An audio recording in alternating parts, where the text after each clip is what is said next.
Bulletproof Radio, a state of high performance. All right.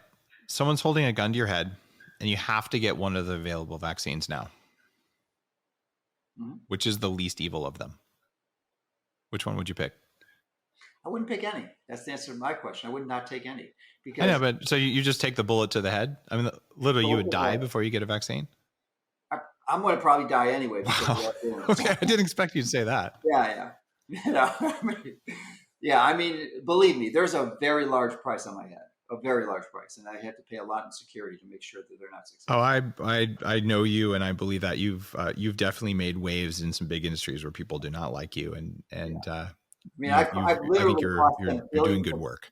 Billions of dollars. And that is not a hyperbole. That is literally billions of dollars. I can document from what we've done.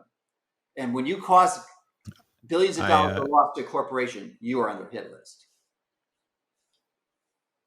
Yep. I believe that. All right. So you wouldn't do it. So so then shoot down my thinking here. There's one that's based on a viral vector, adenovirus, and there's a bunch more that are liposomes with mRNA in them. Right. I feel like the viral vector is better understood, the J&J one. And if I had to do it, I'd probably want that one.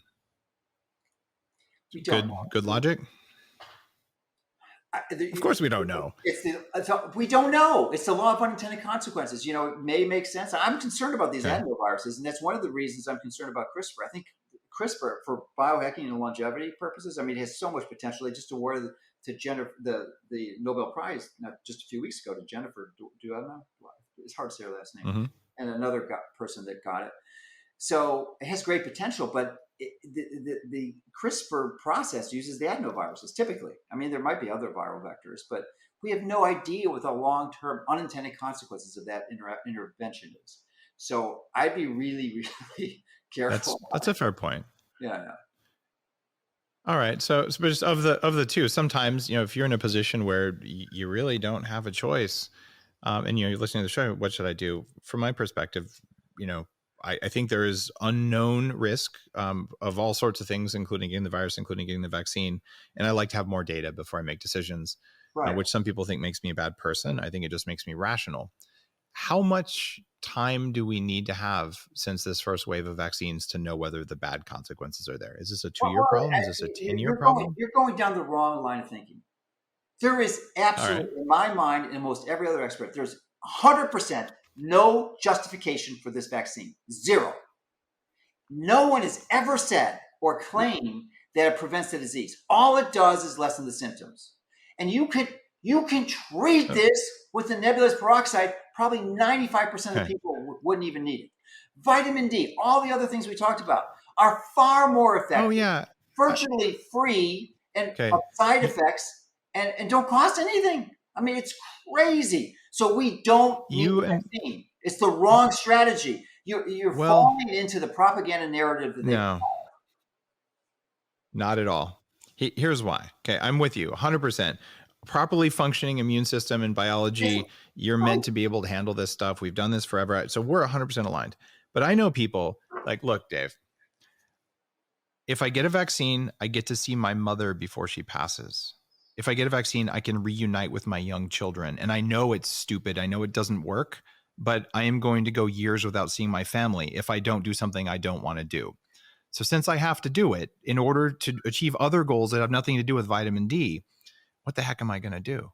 Are there things that you would do to lessen the damage from a vaccine? Like, would you take a bunch of enzymes that break up liposomes before you take it? Like how would you mess with a vaccine if you had to get it?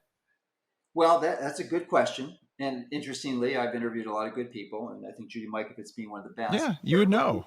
Certainly one of the most well-qualified to answer that question from anyone I would know. Because I had the same question and actually thought about it and realized it was Judy. She's not only a virologist, she's a molecular biologist, and she's a brilliant out-of-the-box thinker that is never committed to conventional process. So I asked her that question. And it makes a lot of sense. There are things you can do. It's essentially everything you would do to treat the infection.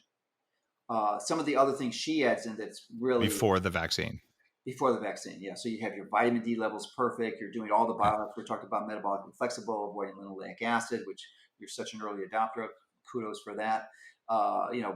Cyclical ketosis, all those things, and then probably do the nebulized peroxide when you get it. So because all of those will improve your body's resiliency to any types of toxic insult. So that's what I would do. But I wouldn't get the vaccine. I wouldn't get it because you're capitulating, you're surrendering, you're giving up. That means they won. There is no justification for this. They've gotten away with murder.